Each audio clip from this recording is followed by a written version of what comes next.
Hello and welcome to the Gooner Talk. Back again with you guys for another show, for another episode of our Let's Talk Arsenal series. Now, typically this show is on a Tuesday and a Friday at 5 p.m. and it is like this. It is that.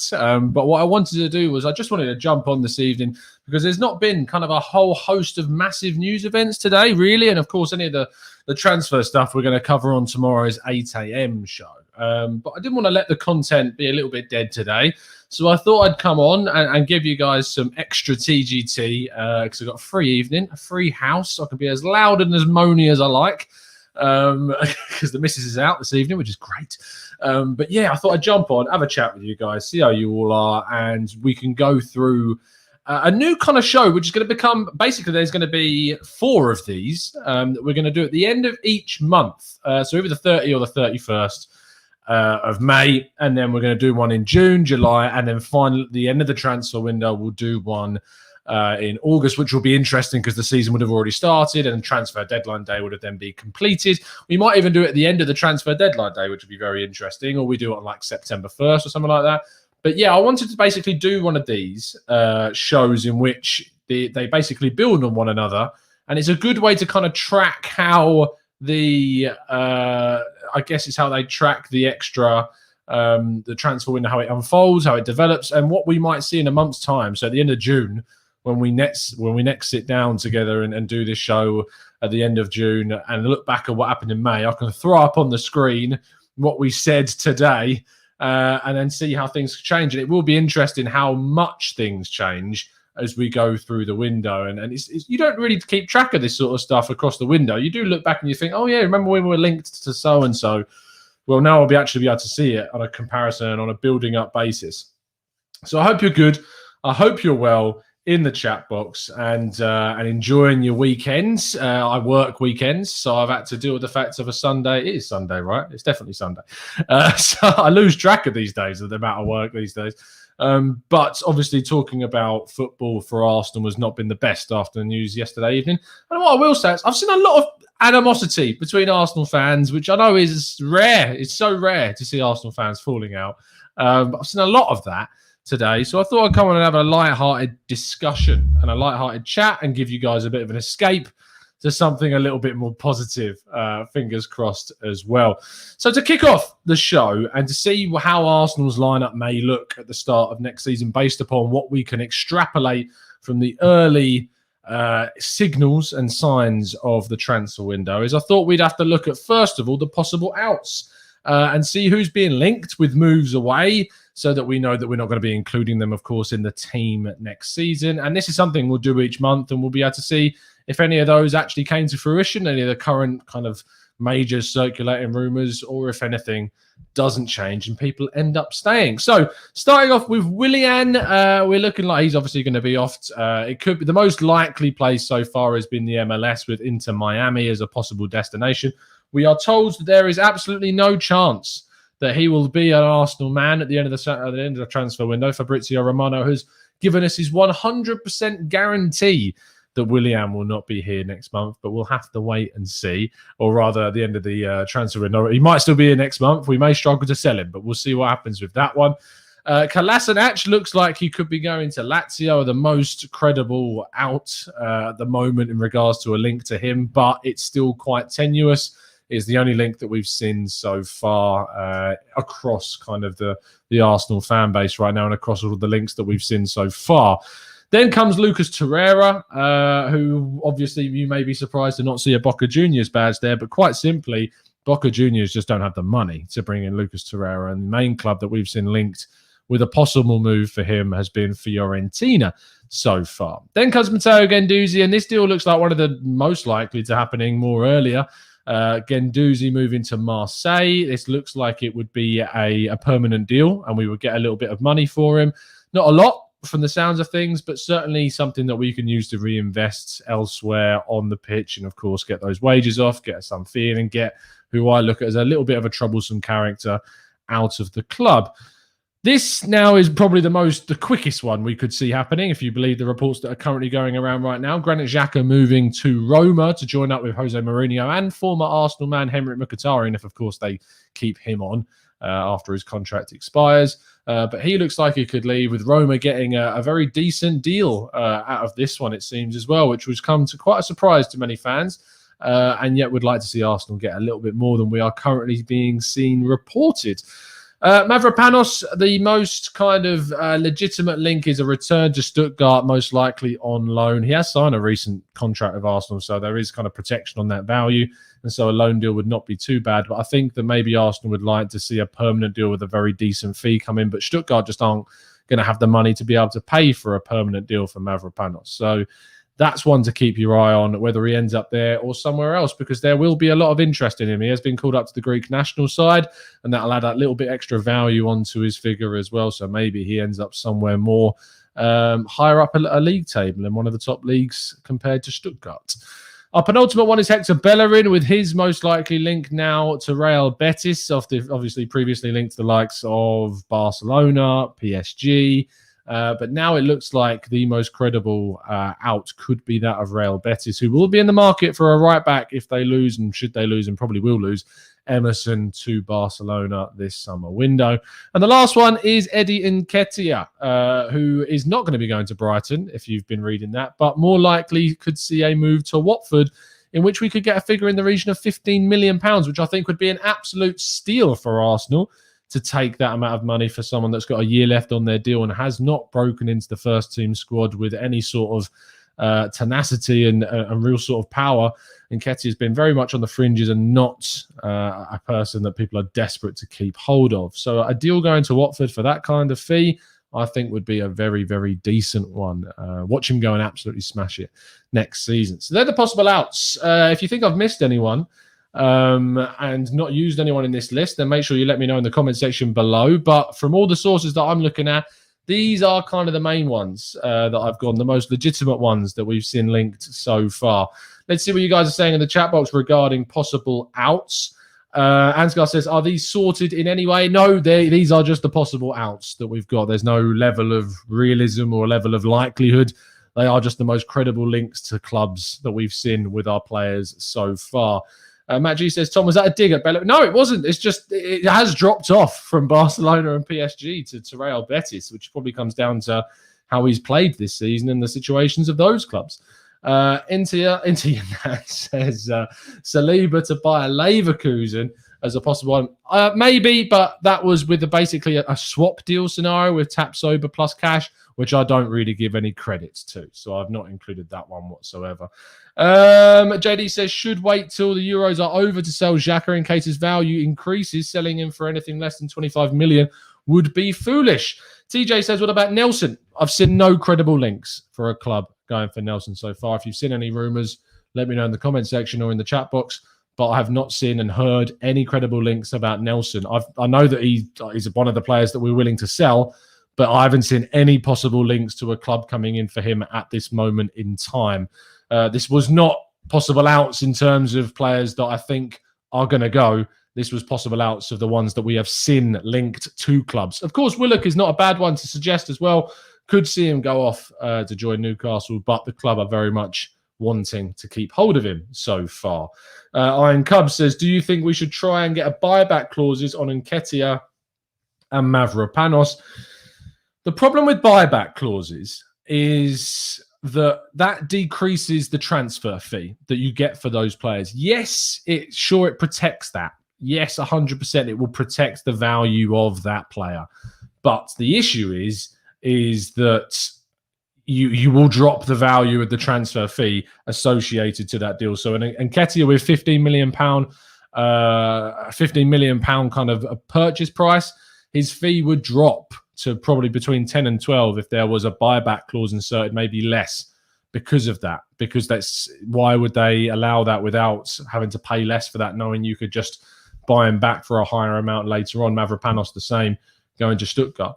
I did miss one of our new members. Balaji, thank you so much for joining us. I know that he's a fantastic one of our really long-time listeners, a good communicator on Twitter as well, always sending me some top news.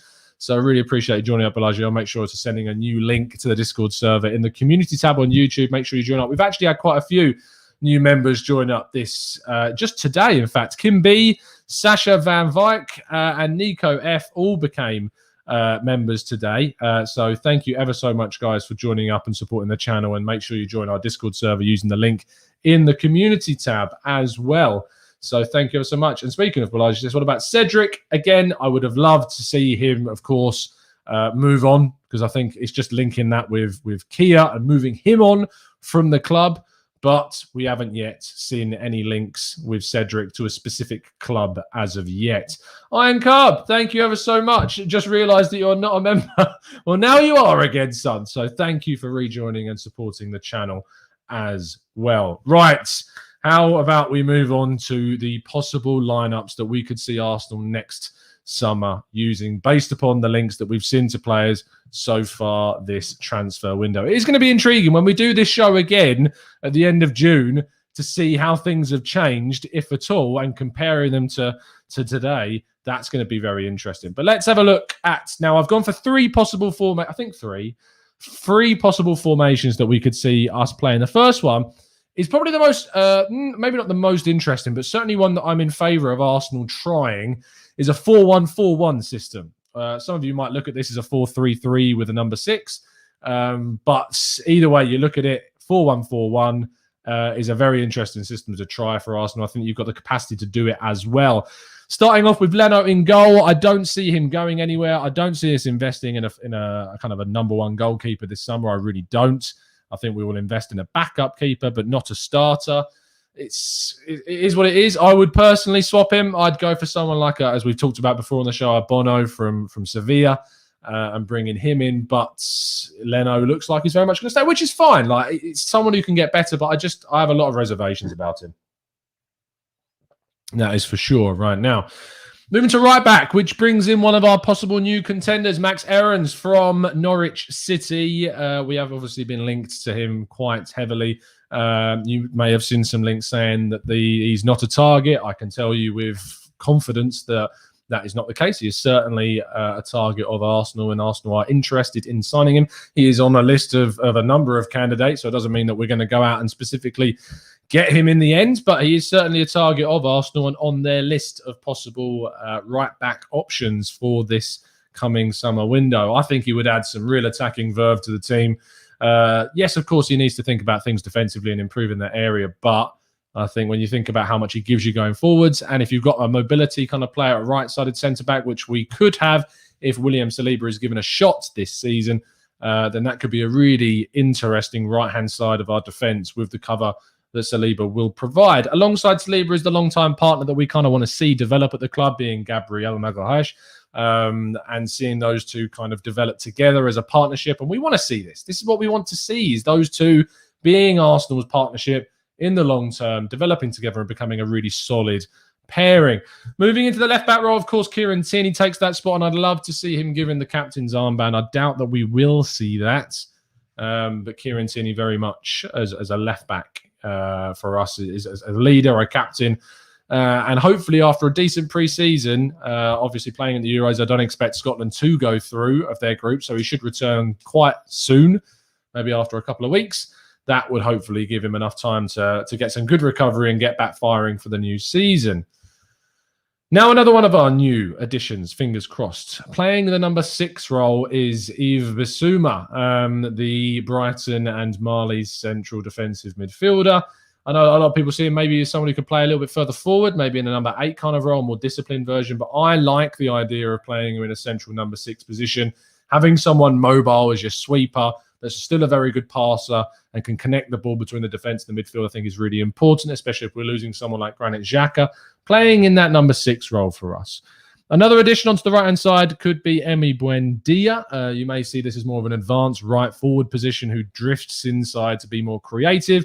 But in this 4-1-4-1 system, seeing the two midfielders above Basuma, first of all starting with Thomas Partey, playing in that slightly advanced position ahead of Basuma to give him that more freedom, that security, the ability for Partey to be a more transformative figure for Arsenal, transitioning the ball from the defensive third ahead into the opposition's half and bringing attacks forward while still being able to provide some defensive cover. Now, this is a little bit of a shout, and bear with me, you may see some differences in the other formations that we're going to look into in a second. But alongside Thomas Partey, I have gone for a little bit of a risk and picked Joe Willock to play in that midfield position alongside him. I think that Joe Willock is certainly someone that we should invest in, give the time to, see if we can build upon what he's done at Newcastle. And playing him with the energy that he provides, the goals that he can bring from midfield, the drive into the box, means that he can play as kind of an 8 that does become a 10 at times. It also means if you were to swap him with Partey, he could combine with Buendia exceptionally well, or the guy that's playing on the left for me right now, which is Bukayo Saka. I think the left-hand side is certainly somewhere that we need to look at him being more frequently used, using his ability to create and cross the ball excellently on that left-hand side, and ahead of Kieran Tierney, and really developing that partnership between those two players. Now, the striking position was difficult. I've gone with Aubameyang. The reason why I've gone with Aubameyang because we're still unsure about the future of Lacazette or whether or not he's going to be here. I like Lacazette a lot. You guys know I do. But I think that Aubameyang is going to be the guy that's going to be with us next season, most likely. Hopefully, you can put this poor season behind him. And hopefully, if we're adding this much creativity with Buendia coming in, with Willock being added to the midfield, then maybe he can finally find that place for himself in the Arsenal front line. I do worry a little bit this formation might leave him a little bit isolated, but there are some other options that we've got moving forwards. Let's see what you guys are saying in the chat box. And also if I've missed anything, like anything scrolling up, just to check if I haven't. No, I haven't indeed. Good stuff. Let's see the immediate reaction to you guys about the formation and see what you guys are thinking. Let me scroll down. Omar says 4-1-4-1 question mark. What are you doing, son? I'm really interested to see what you guys react to this team and how you see this as a possible option for us. So there you go. Yes, Basuma is from Mali. Did I say something else? I hope I didn't, because he's definitely from Mali. Toby says, interesting choices going into this team there. Let's see what you're seeing. Now, I know the first thing you're going to say is there's no Pepe. And don't worry, because we are going to do some other combinations and teams. So just wait. If you're a big Pepe fan, don't dislike the video just yet, because we will get to talk about Pepe very, very soon. These are just options right now. Samrat says, where is the cam? Of course, this is something that a lot of people think that we desperately need in the Arsenal team. Well, interestingly, you can, in fact, be very creative by playing this type of system. If you look at the fact of how Liverpool play, and you see them with their number 6 on its own, and then playing the 2 central midfielders ahead of them, and being them more the creative types in the midfield for them, they play that system exceptionally well, and I think it's something that Arsenal can do also. I also think there's other opportunities to play players in different positions. The Brotherhood says Buendia is a cam winger. So there you go. Clive says, if you like football, you like Pepe. And with that, let's move on to the next possible formation that you could see Arsenal playing in with. This is, of course, a much more famous and preferred formation, being the 4-2-3-1. We'll go through this a lot more swiftly because we've seen quite a lot of the players already. The back four remains the same with Leno in goal. Moving into the midfield, though, Thomas Partey and Basuma partnering one another. Then seeing a front four where your boy, your man, your goal scorer, if you like football, you like Pepe, in on that right wing position there.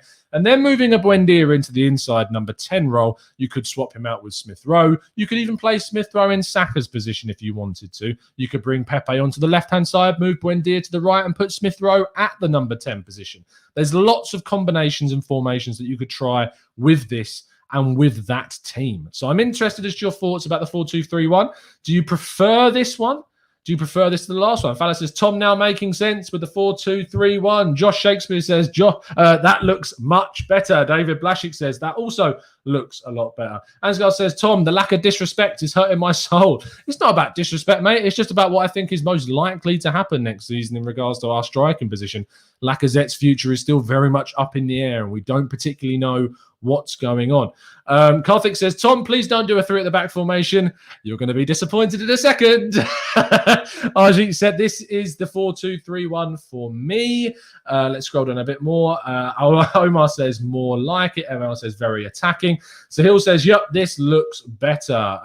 Drizzy says, prefer Lacazette in the 4-2-3-1. because he can hold the ball up better, working Pepe and Saka into those spaces. But maybe we wouldn't need Lacazette to necessarily do that if you had the number 10 of a Buendia. Very much different. Dan says, Pablo Mari being robbed. To be honest, Dan, I think what we've seen from Pablo Mari is very much the ceiling, very much the maximum from Pablo Mari. I think we haven't seen that from Gabriel, and what we have seen from Gabriel is very, very good.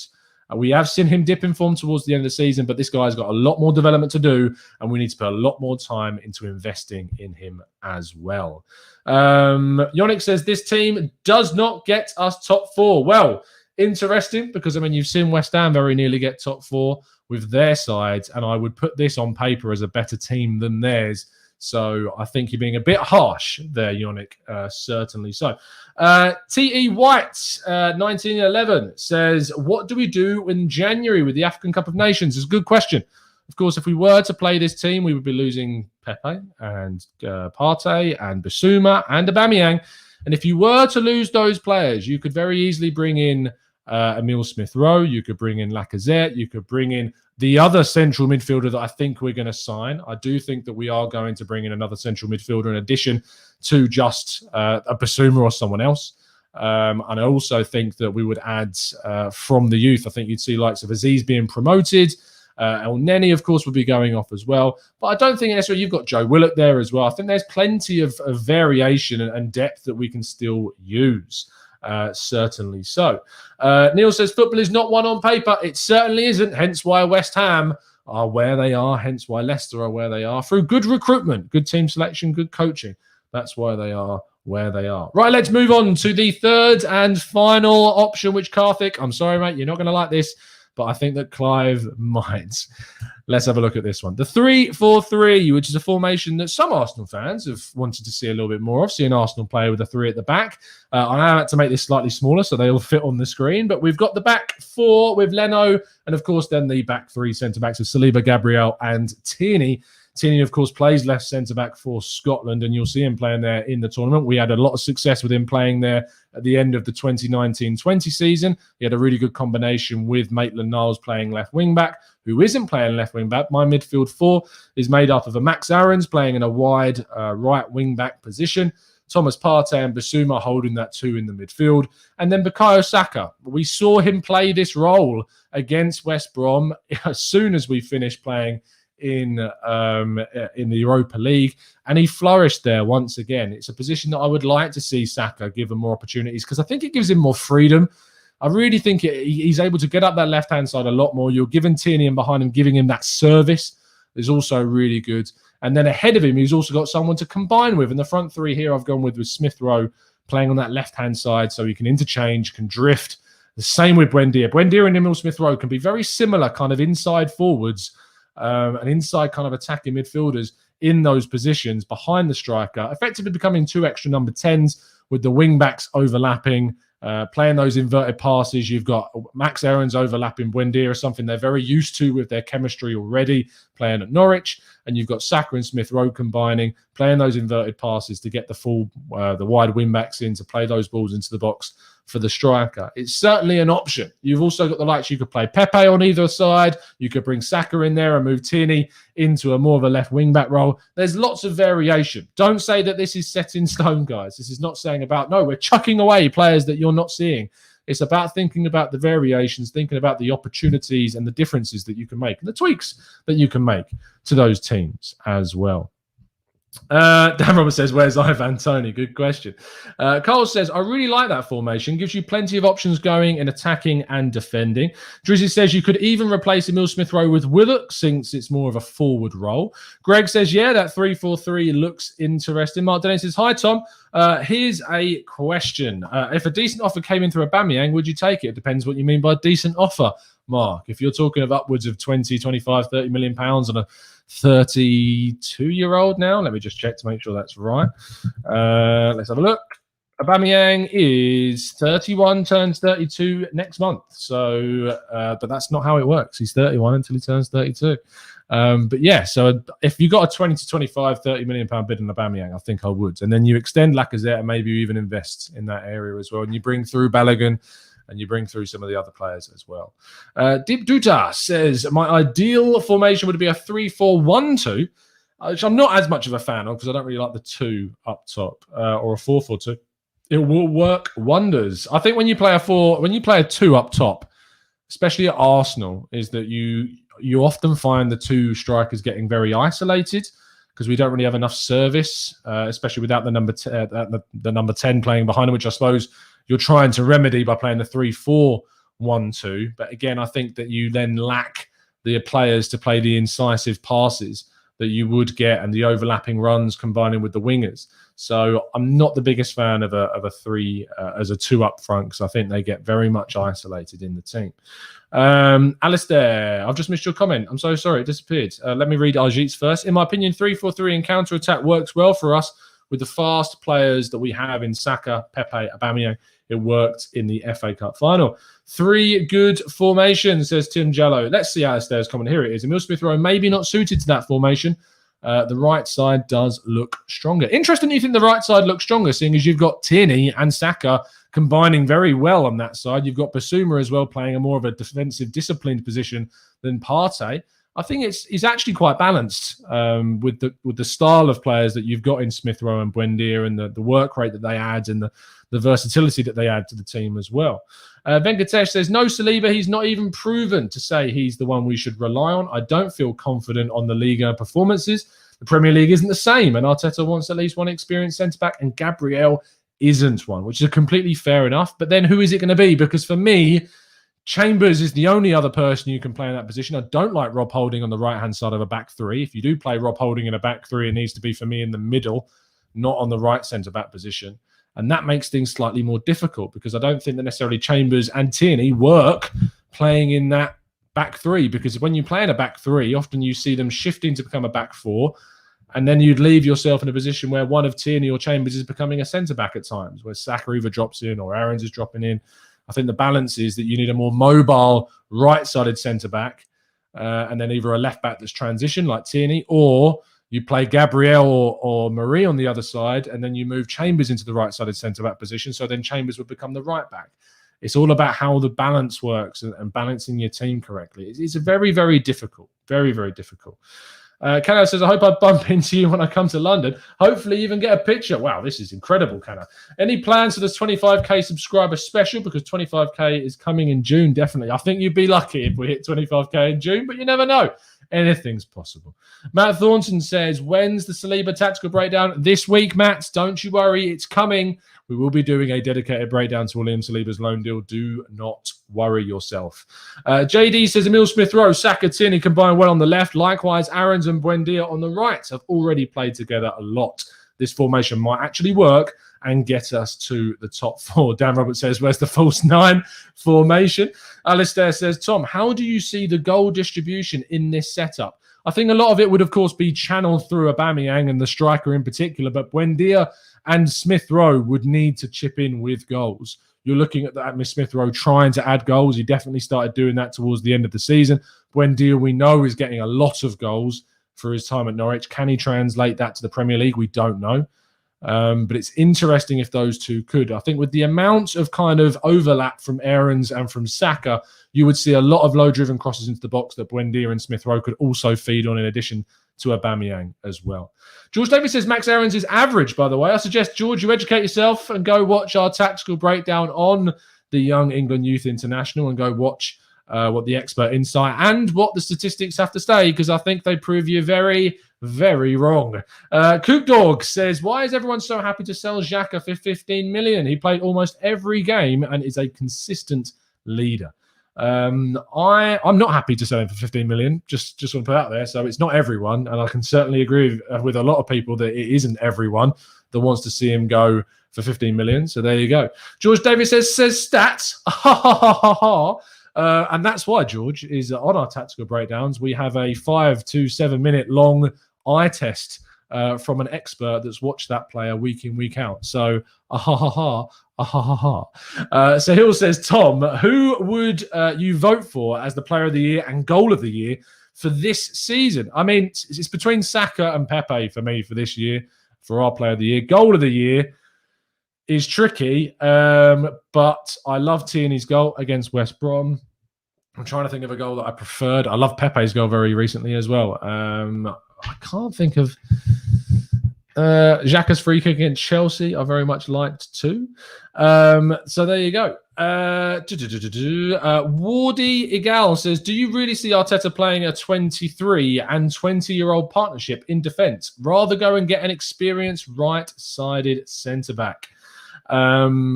I don't know.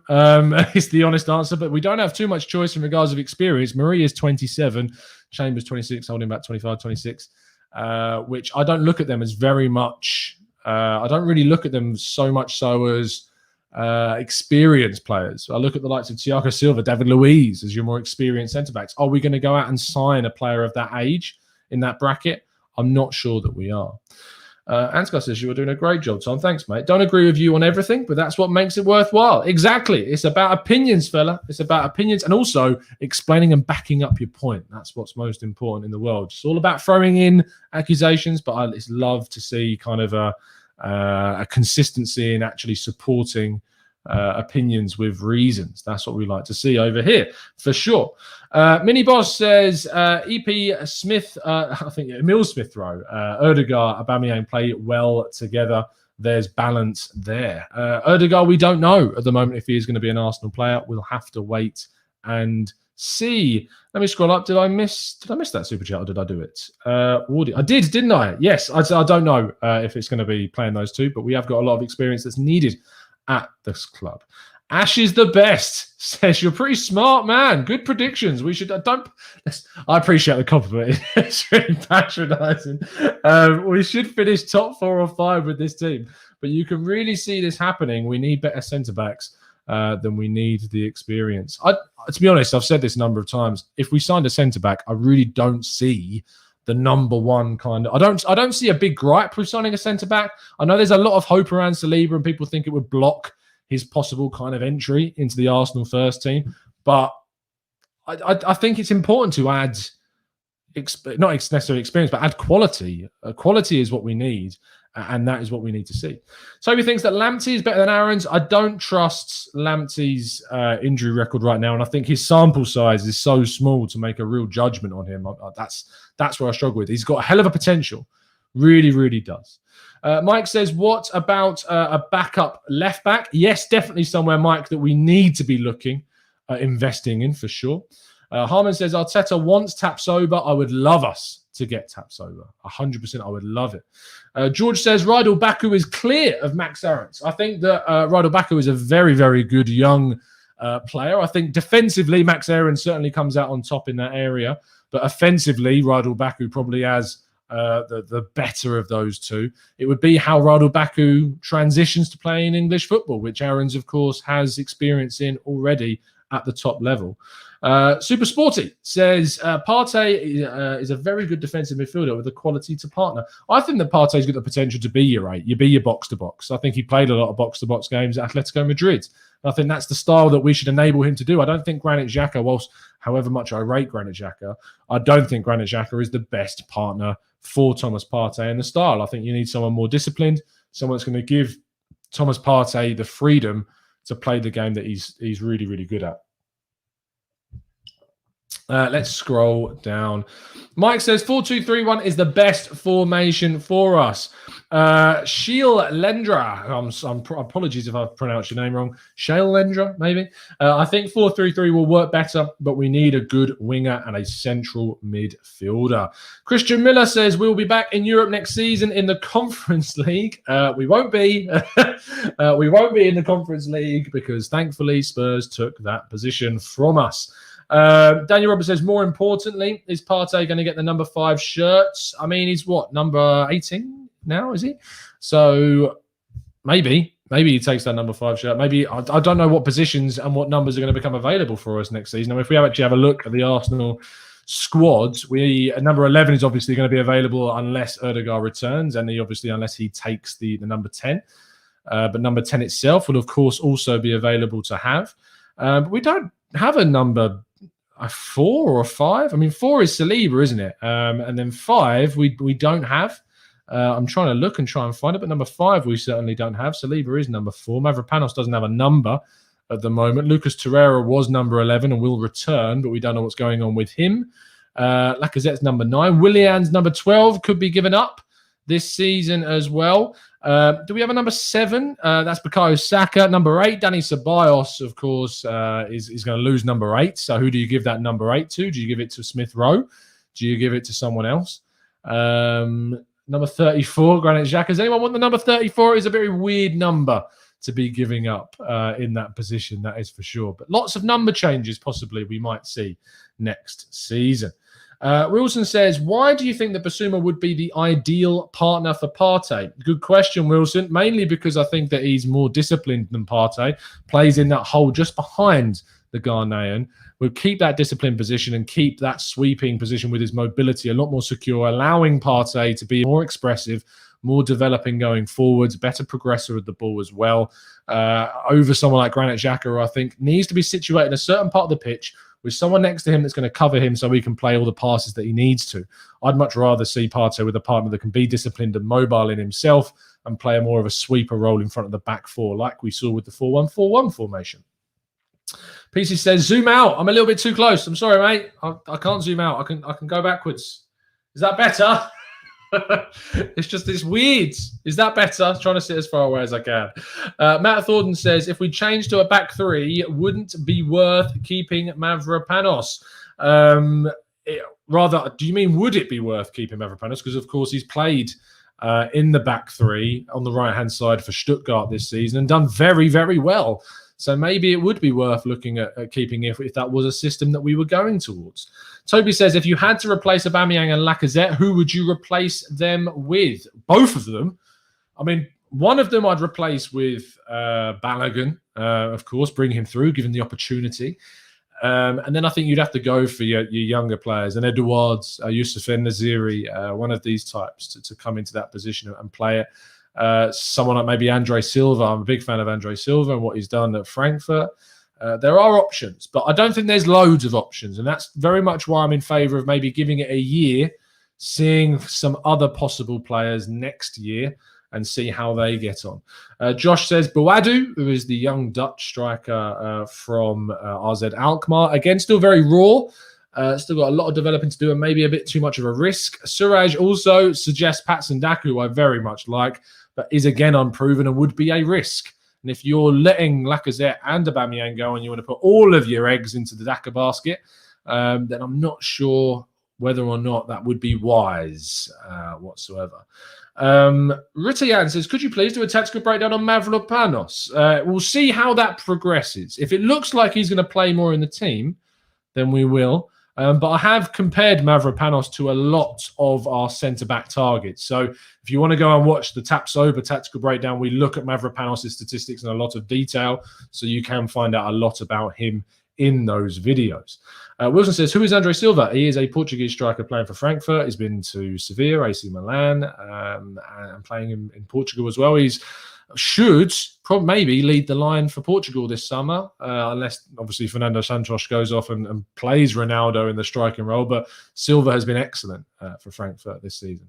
Iron Cub says, Tom, have you looked into Tchouameni of Monaco? Absolute beast in the making. He's being linked with Chelsea at the moment, and that was a little bit scary. Yes, he's a very exciting young player. I did look into him a little bit more after one of the shows in which someone mentioned him. Really, really solid. One young player of the year in Liga as well, ahead of plenty of others. So he says, what about Alexander Isaac?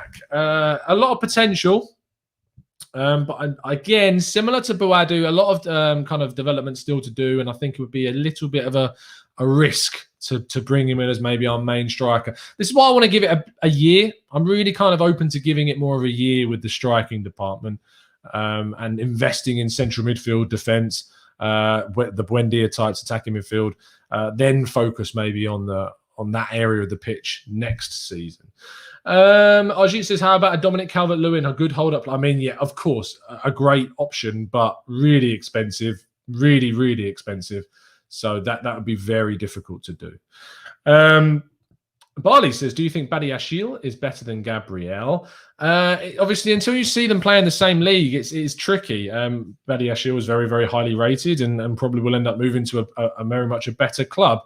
But from what he's done, I mean, that Monaco team has been excellent and really good this season. Ben Yedder's led that line amazingly. And I really regret that we never went in for Ben Yedder when he was leaving Toulouse. We were linked with him before he left Toulouse and went to Sevilla and did really well in La Liga. And then why Sevilla let him go is absolutely beyond me. But then he's gone to Monaco, which I thought could have been a bit of a mistake, which was so wrong. And he's absolutely smashed it in Liga.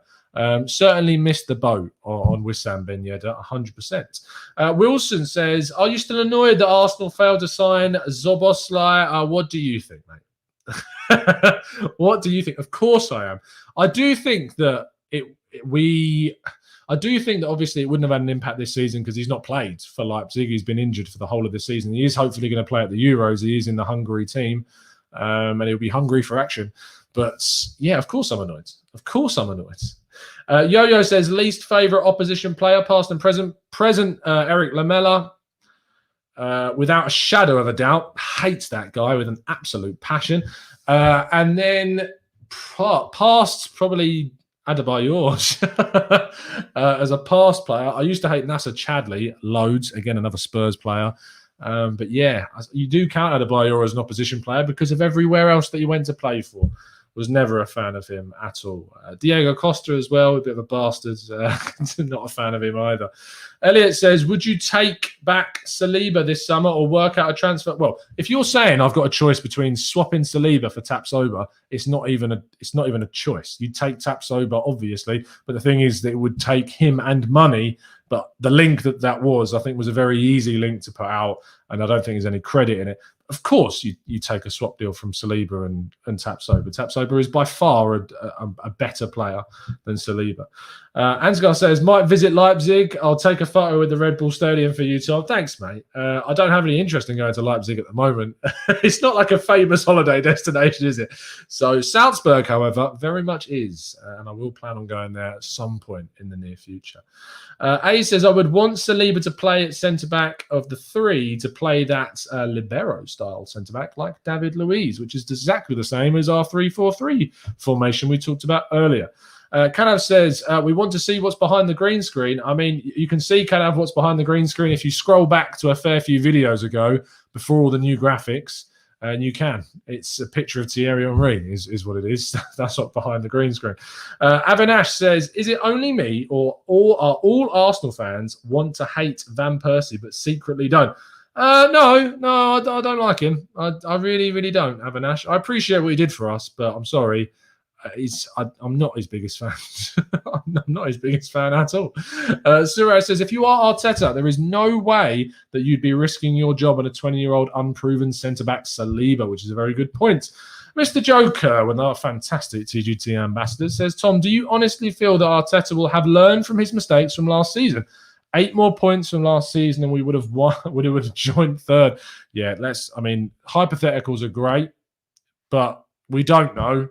It's very easy to say if we'd have won this game, maybe things would have been different. But if we'd have no, there's nothing to say that had we have won that game, the other results may have not changed as well because just how time works.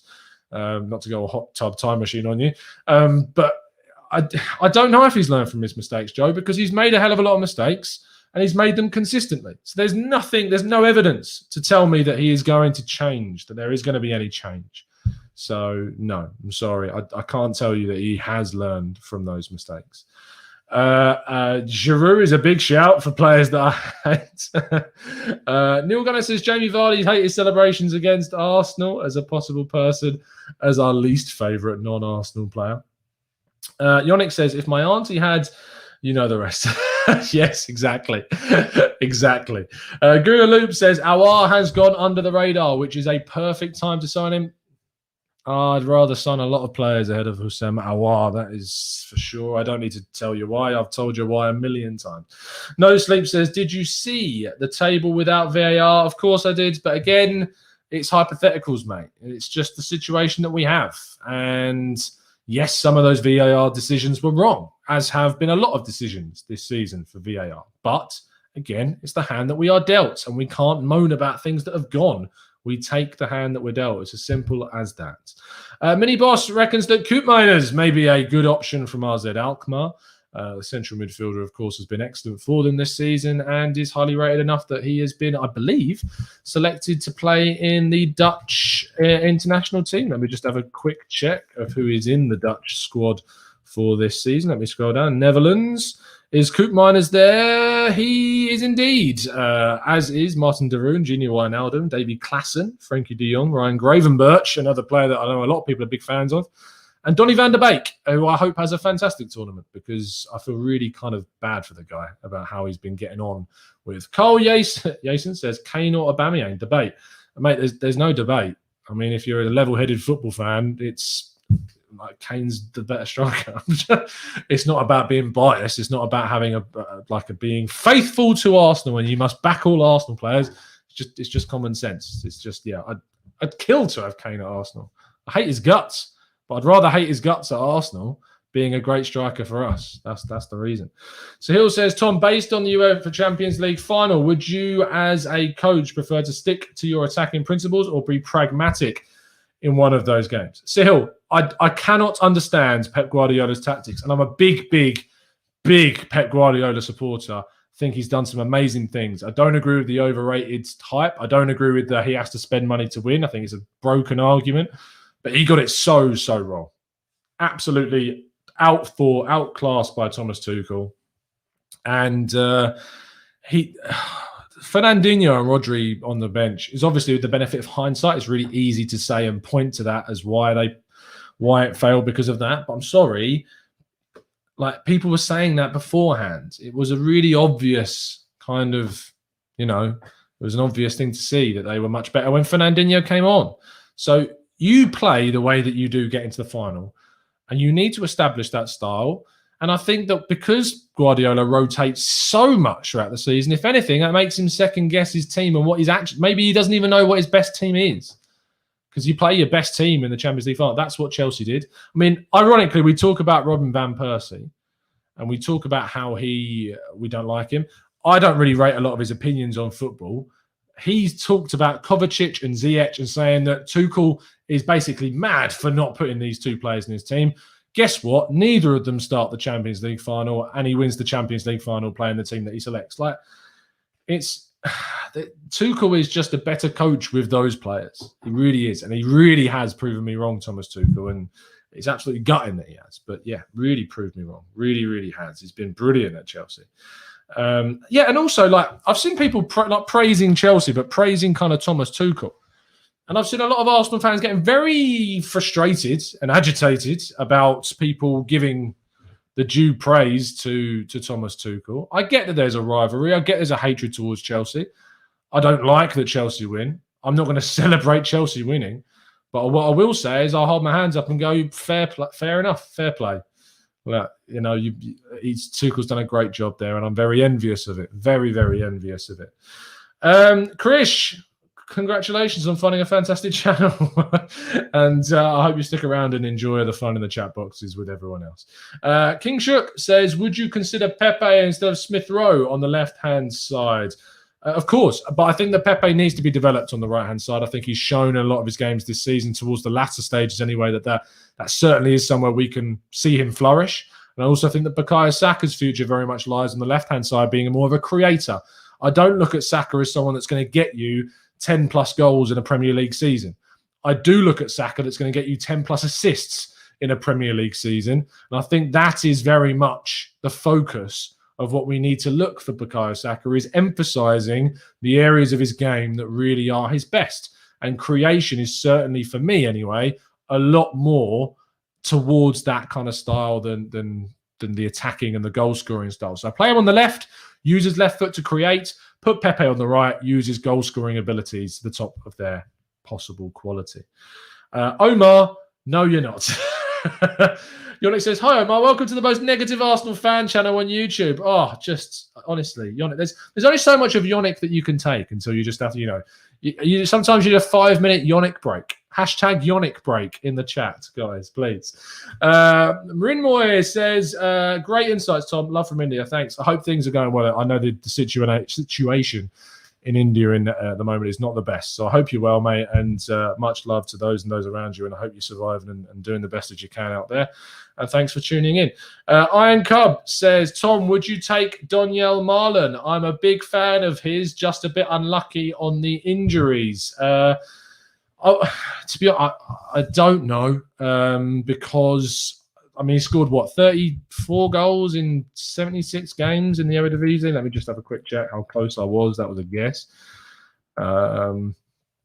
He has scored 36 goals in 75 games, so I was pretty close. And I'm not sure if it would be the right move. I think we've got enough quality.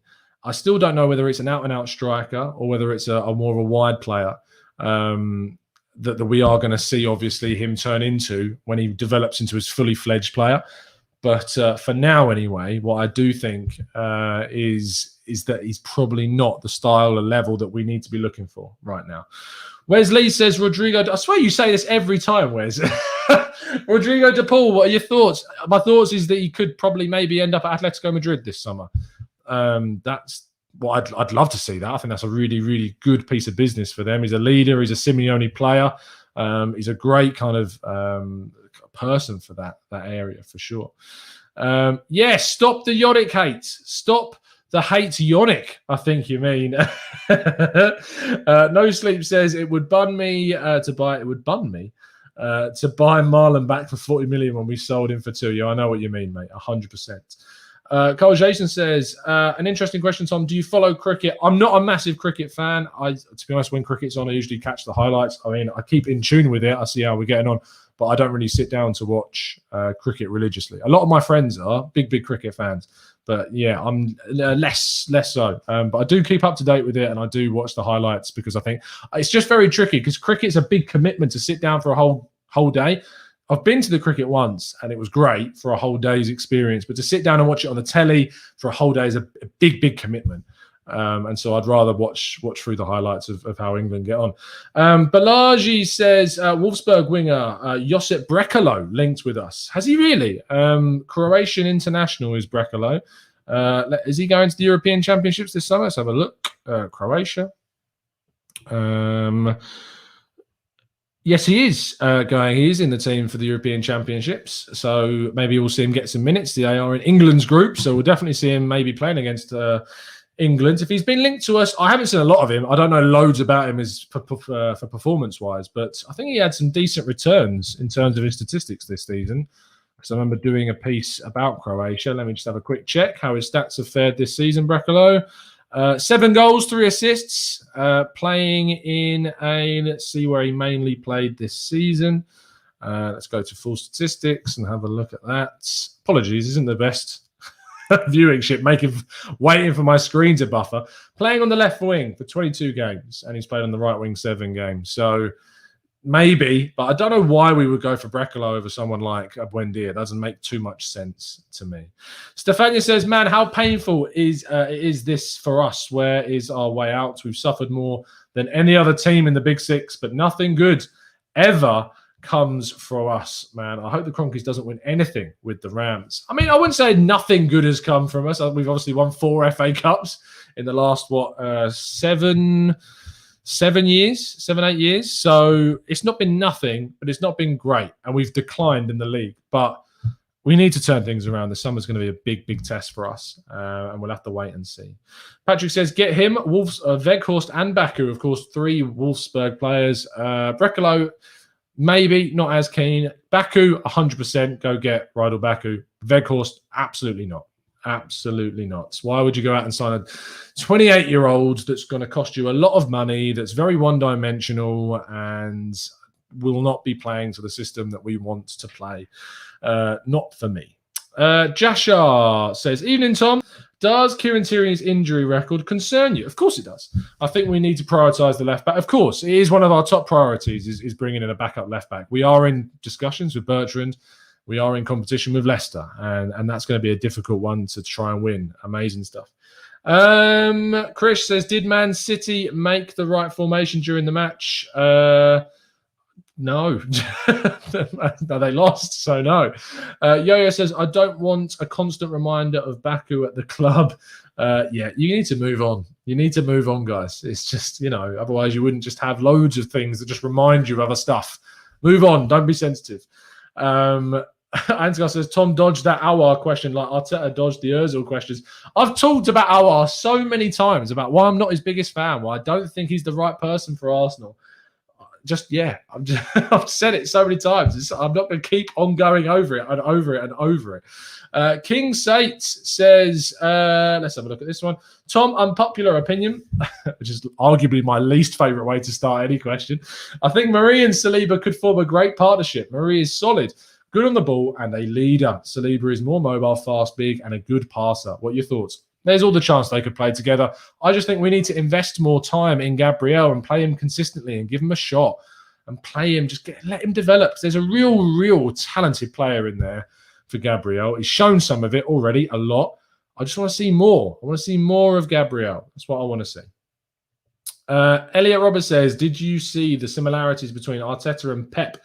Namely, they both think they are the smartest men in the room when, in fact, many good managers find them out at the end of the day.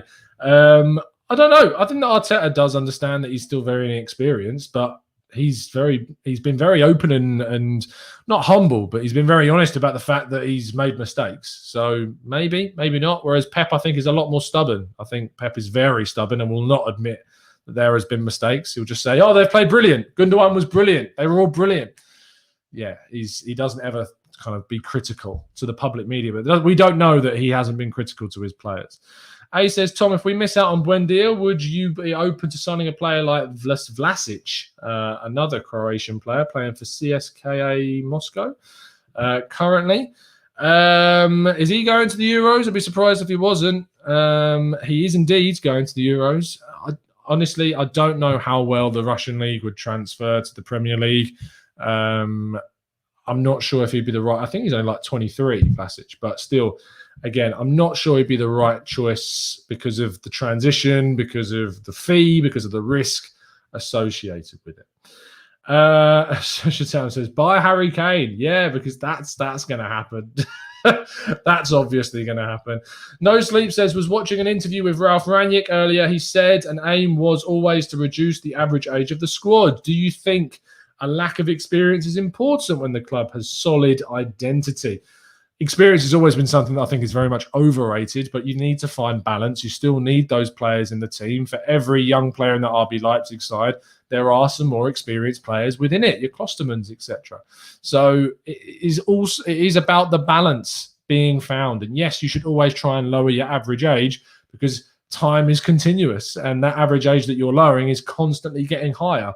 So it's not as clear and cut and dry as saying that experience, add it, you're constantly lowering the average age group because the ages are constantly getting older and more experienced. So I do think it's just about balance, isn't it? It's just about balance. It's as simple as that. I feel like I'm waffling, proper waffling about that. It's a simple answer. You need to find the balance. That's what it is.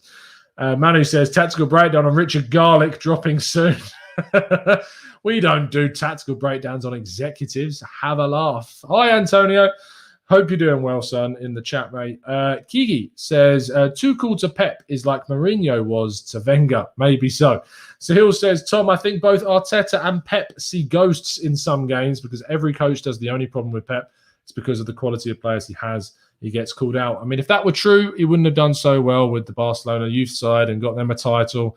Went to Bayern Munich, made them better, made them play better football. Couldn't quite win the Champions League with them, but he made them play much, much better football than they were previously.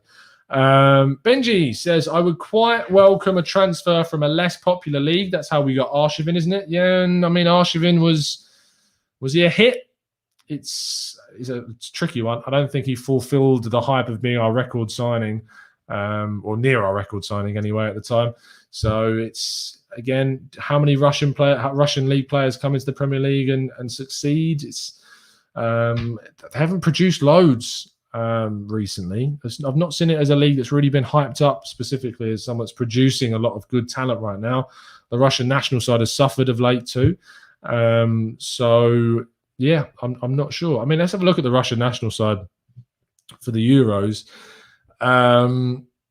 Zhuba is still up there. I don't know much about the Russian football right now, to be honest. I just know that there's been some issues. Moranchuk at Atalanta is very decent. Denis Chereshev's still in the team. Wow, that's a blast from the past. Alexander Golovin has obviously moved to Monaco and not maybe fulfilled the potential that they thought he was going to have when he moved away. Looking at the defence, and I'm struggling to really identify too many that I'm aware of. I'm intrigued to watch Russia at the Euros and see how they do. Sasha Van Vyk says, Tom, can you please just tell Kanav why you don't rate Aouar? Okay. So why I don't, it's not that I don't rate Aouar. It's just that I'm not that keen on bringing in someone who I think would still be a passenger in an Arsenal team that needs protagonists. I think that Aouar, as has been described to me by plenty of people that watch him, Jeremy Smith, Adam White, like these guys that watch the French league religiously, Aouar just does not drag his teams to victory. He is a luxury player. In a way, we've had quite a few, but he is not someone that stands out from the crowd. He is not someone that when Lyon are playing badly, he will turn the tide of the game. His performance level will drop in line with Lyon's when they are playing poorly. And I'm not interested in passengers. I'm interested in protagonists. That's what I want. So Kanav, you can stop spamming my chat now. There you go. Duro says, Kanav, why don't you rate Tom's opinion that he doesn't rate Aouar? So there you go. Was the 5 minutes run out? Is Yannick back? Hello, Yannick. Are you good? Did you enjoy your break? He's back in the chat. Anyway, let's finish off there because we have hit the hour mark. Thank you ever so much, people, for tuning in. Really appreciate you supporting the channel as always. We've had some really good interactions from you all. I've got some plans for a podcast next week. I'm going to get in touch with some of the members about doing a podcast soon as well. So make sure if you are in our Discord server and you want to be on the show, you can be. If you sign up as one of our expert members and join our Discord server, then you can be on the show. So make sure you get involved. And I'll be reaching out to you guys soon. I'm planning on doing quite a few expert member podcasts in the months throughout the transfer window with there being no club football. Probably quite focused on the European Championships and filling some reaction to that and how Arsenal players are getting on throughout that tournament. So that's going to be good. But you don't have to sign up as a member. Everybody is welcome to drop into the chat box. As you see, I don't prioritize member questions. I give all of you guys as equal and much attention as I feasibly can. But if you're a regular returner, you do tend to see that we gravitate towards our regulars.